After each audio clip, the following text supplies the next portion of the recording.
Na katika maombi haya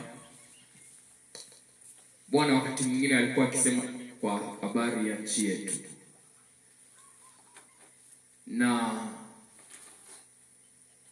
mambo mengi, lakini si kila kitu naweza kusema. Amina.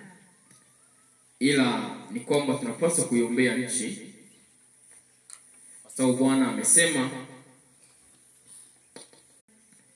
na anasema kwamba mwaka 2027 kuna uwezekano wa kutokea machafuko katika nchi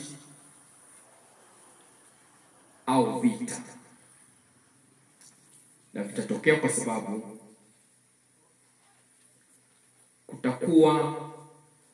vitasababishwa na kutaka kumuondoa kiongozi atakayekuwa madarakani katika nchi. Sijui ni nani, lakini Bwana amesema kwamba kutawezekana, kuna vita inaweza kutokea. Na ninaposema inaweza kutokea, najaribu kufanya lugha iwe rahisi. Amen.